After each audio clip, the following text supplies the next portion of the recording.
Welcome back. Last time we started chapter 5 and read Paul's commands concerning aid being given out to widows. Today we're returning to a grab bag of different topics that Paul wants to talk to Timothy about, dealing with accusations against clergy, drinking alcohol, and the obedience of slaves. So let's dive in. Verse 17. The elders who direct the affairs of the church are well worthy of double honor, especially those in the work of preaching and teaching. For Scripture says, "Do not muzzle an ox while it is treading out the grain," and "the worker deserves his wages." Do not entertain an accusation against an elder unless it is brought by 2 or 3 witnesses. But those elders who are sinning, you are to reprove them before everyone, so that others may take warning. I charge you, in the sight of God and Christ and the elect angels, to keep these instructions without partiality, and to do nothing out of favoritism. Do not be hasty in the laying on of hands, and do not share in the sins of others. Keep yourself pure. Let's pause. In this section, Paul gives a few bits of advice on the treatment of church leaders. He says not to be too hasty in ordaining men, not to show favoritism. He says that those who are most directly involved in running things deserve twice the stipend that would be ordinarily given out. He says not to accept a charge against one of them unless it's on account of multiple witnesses. All very sensible stuff. I want to highlight 3 things. First, Paul says that if a prelate is found to be in sin, he must be rebuked publicly. If you think back to Matthew chapter 18, Jesus says that if a brother sins against you, you should go before that person in private first. It would appear that Paul is saying, or at least implying here, that if you are a church leader, you forfeit your right to private confrontation. You're a public figure, an example to others, so you get rebuked publicly. If you think back to Galatians chapter 2, that's what Paul did when he thought Peter was in the wrong for not eating with the Gentiles. Leaders who present public scandal get dressed down in public. I suppose that's one of the hazards that comes with leadership. The second thing I want to point out is that Paul emphasizes the importance of him laying these instructions on Timothy by invoking the constant oversight of Christ and the elect angels.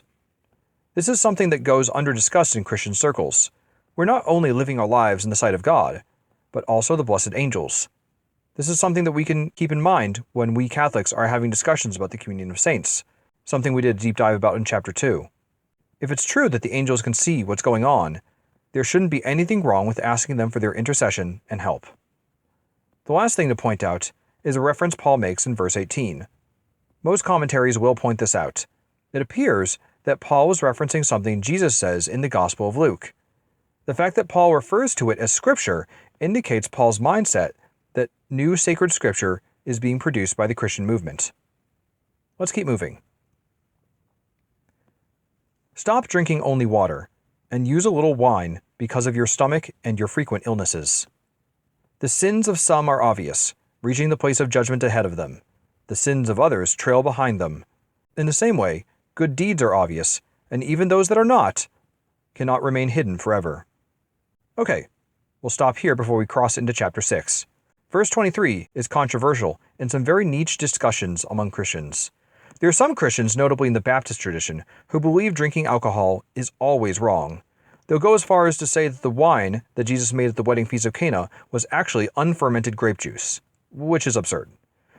Anyway, this passage is often used to debunk those who say that consuming alcohol is wrong because Paul is clearly instructing Timothy to drink some wine here. But the anti-alcohol folks have an interesting comeback. First, they'll say that Paul is recommending the wine for medicinal use, not for recreational use. And the fact that he needs to tell Timothy to drink some wine at all indicates that he was abstaining from drinking from it. All told, I think it's a pretty good counter-argument. From a Catholic perspective, the Church does not forbid drinking wine in moderation. However, it does forbid getting drunk. St. Thomas Aquinas actually teaches in the Summa Theologiae that intentionally getting drunk is a grave sin.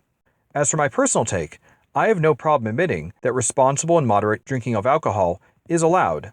However, at the same time, I think that sort of responsible consumption of alcohol is rare. Alcohol addiction devastates families, my own included, and some studies indicate that as many as a quarter of American children have to deal with an adult at home who is an alcoholic. So while I disagree with the people who say that alcohol is always wrong from a doctrinal perspective, I agree with them on a practical level. I want to treat alcohol with the same respect that I treat a firearm. It has its proper time, place, and use, and outside of that, it kills people. In verses 24 and 25, Paul offers some brief thoughts on how some sins can be flagrant in public, while others stay hidden and do their damage in the long run, like a cancer. So let's take two examples. One man is a public drunk.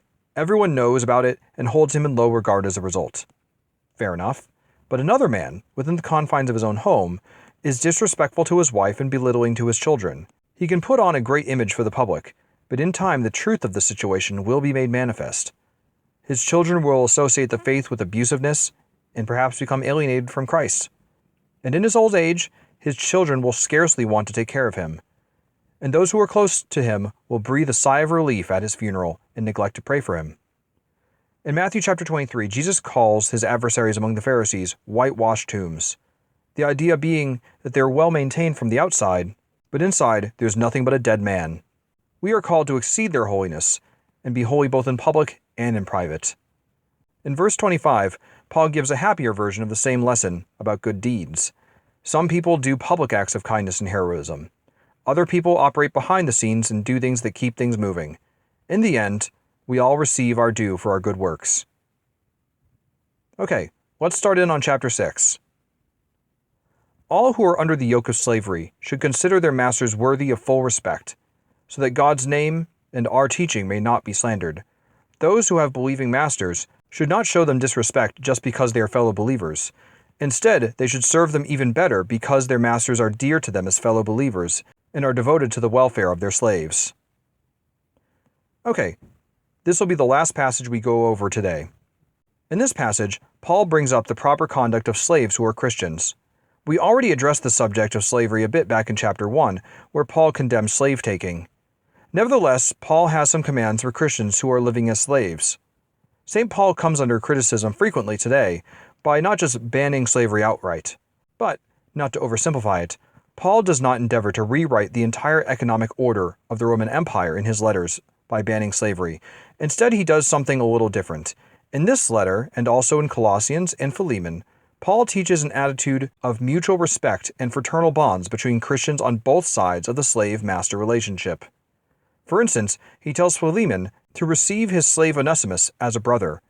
What may be pointed out is that while this doesn't ban slavery outright, it plants the seeds of the institution's eventual extinction. If you need to treat your slave like a friend or a brother, then it would be hard to maintain him as a slave at all. But in the meantime, Paul insists that slaves not use this protection under Christian egalitarianism as an opportunity to disrespect their masters or slack off. No, quite the opposite. He wants them to work and carry out their duties respectfully, as if they were serving Christ himself. As I said, this is a controversial topic, but Paul is trying to navigate a difficult part of integrating Christian ethics into the Roman society. And with that, we'll close for today. See you next time.